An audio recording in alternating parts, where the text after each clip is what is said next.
आज की इस भागदौड़ भरी जिंदगी में हर कोई व्यक्ति एक बेहतर जिंदगी की रेस में भाग रहा है, लेकिन उनमें से केवल कुछ ही लोग अपने लक्ष्य को हासिल कर पाते हैं, जबकि ज़्यादातर लोग अपने लक्ष्य तक कभी नहीं पहुंच पाते।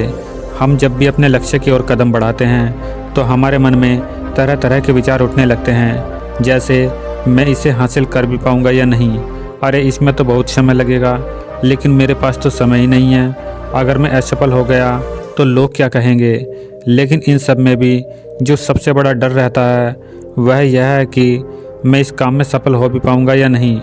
तो आज की इस बोध कहानी के माध्यम से हम जानेंगे कि अपनी असफलता के डर को कैसे ख़त्म किया जाए, और साथ ही हम यह भी जानेंगे कि हमारे मन में यह असफलता का डर क्यों पैदा होता है, इसका क्या कारण है। तो चलिए कहानी को शुरू करते हैं। बहुत समय पहले की बात है।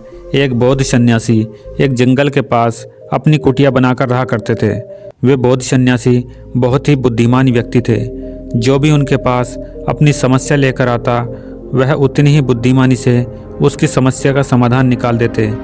एक दिन वे पास के ही एक गांव में भिक्षाटन के लिए गए। जब वे भिक्षा मांगकर वापस लौट रहे थे तो रास्ते में उन्हें एक युवा व्यक्ति ने रोक लिया और बोला, मैंने सुना है आप किसी भी समस्या को बड़ी ही बुद्धिमानी से समझा देते हैं।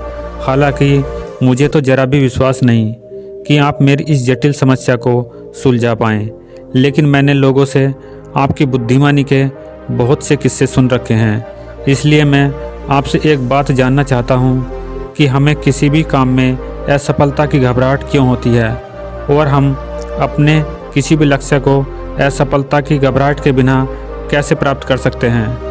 युवा व्यक्ति का यह प्रश्न सुनकर सन्यासी मुस्कुराए और बोले, मैं तुम्हारे इस प्रश्न का उत्तर जरूर दूंगा और उसके बाद से तुम्हारी सारी घबराहट भी खत्म हो जाएगी, लेकिन उससे पहले तुम्हें मेरे साथ मेरी कुटिया तक चलना पड़ेगा। युवा लड़का उस सन्यासी की बुद्धिमत्ता को परखना चाहता था, इसलिए वह कुटिया तक जाने के लिए तैयार हो गया। इसके बाद वह बौद्ध सन्यासी उस लड़के को जंगल के पास अपनी कुटिया में ले आए, लेकिन तब तक शाम हो चुकी थी, इसलिए वह भोजन करके सो गए। सुबह को जब वे उठे तो बौद्ध सन्यासी ने उस लड़के से कहा, चलो आज मैं तुम्हें जंगल की सैर करा के लाता हूँ, और वह दोनों जंगल की तरफ निकल पड़े। कुछ देर बाद बौद्ध सन्यासी ने उस लड़के को एक गुफा दिखाई और कहा, चलो मैं तुम्हें उस गुफा की सैर कराता हूँ।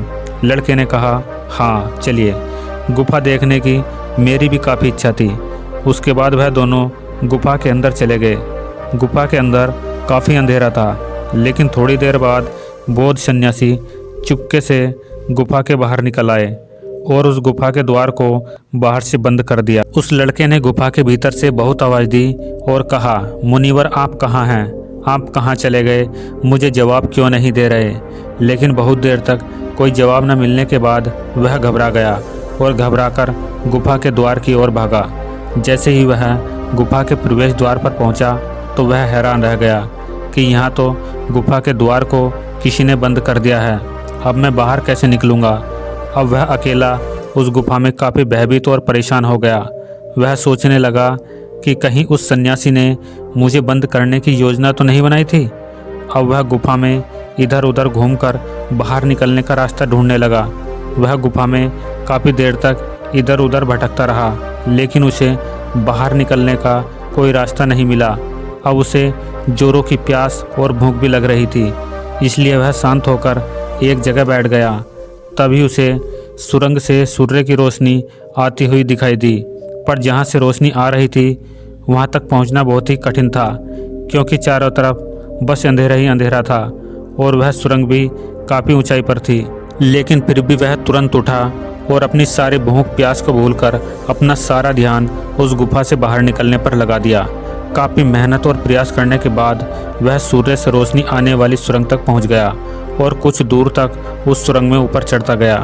तभी उसे वह सन्यासी हाथ बढ़ाता हुआ दिखाई दिया। वह लड़का झट से उस सन्यासी का हाथ पकड़कर बाहर आ गया और बाहर निकलते ही उस सन्यासी को गुस्से से चिल्लाते हुए कहा, मुनिवर आप पागल हो गए हैं, आप मुझे इस गुफा में अकेला छोड़कर आ गए। आपको पता है मैं कितना भयभीत हो गया था और मुझे कितनी जोरों की प्यास लगी है। उस सन्यासी ने मुस्कुराते हुए उसे पानी दिया और कहा, अब मेरी बातों को ध्यान से सुनो। तुम इस गुफा से सिर्फ 2 कारणों से बाहर निकल पाए, जिसने तुम्हें इस गुफा से बाहर निकलने पर मजबूर किया। पहला कारण, क्योंकि तुम्हें जोरों की प्यास और भूख लगी थी, और दूसरा कारण, तुम्हें वहाँ घुटन महसूस हो रही थी, क्योंकि तुम्हें मित्रों और परिवार वालों के साथ रहने की आदत पड़ चुकी है। अब मैं तुम्हें 2 मुख्य कारण बताता हूँ जिसकी वजह से तुम इस गुफा से बाहर निकल पाए। पहला कारण, वहाँ तुम्हारे पास कहने के लिए लोग नहीं थे कि इतने अंधेरे में इतनी ऊंचाई तक तुम कैसे पहुँच पाओगे, यह तो असंभव है।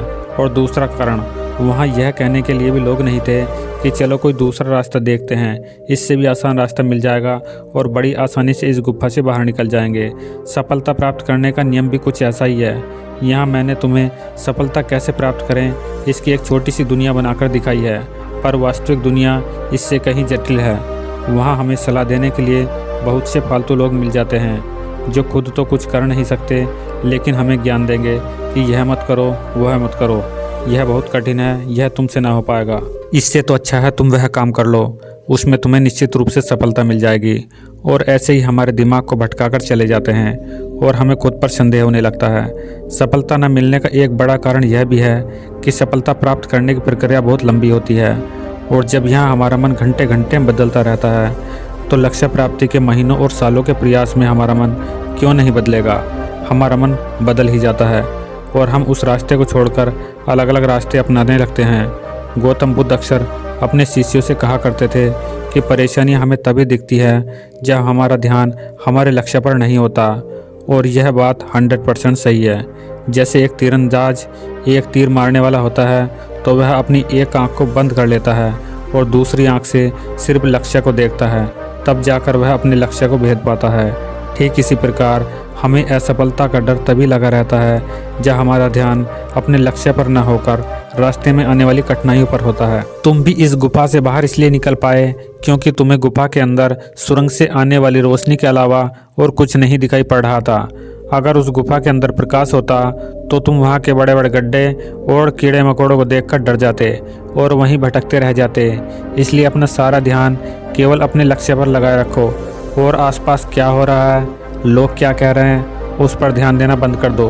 तुम्हारे मित्र और तुम्हारे रिश्तेदार क्या कह रहे हैं, उन्हें सफलता मिली या नहीं मिली, यह सब देखना बंद कर दो और केवल खुद के काम पर ध्यान दो। फिर देखना कि जब तुम्हारा समय आएगा तो लोग खड़े होकर तुम्हारे लिए तालियां बजाएंगे।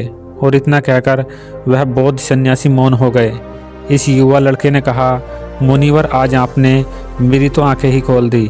आपकी कही हर एक बात में मुझे बुद्धिमानी नजर आई। आप सच में बहुत बुद्धिमान हैं, इसलिए सभी लोग आपकी बुद्धिमानी का लोहा मानते हैं। मैं आपको वचन देता हूँ, आज से मेरे मन को कभी भी असफलता का भय नहीं सताएगा। मैं अपना पूरा ध्यान सिर्फ अपने काम पर लगाऊंगा और जल्द ही एक सफल व्यक्ति बनकर दिखलाऊंगा। इतना कहकर उस लड़के ने बौद्ध सन्यासी का धन्यवाद किया और वापस अपने गांव चला गया।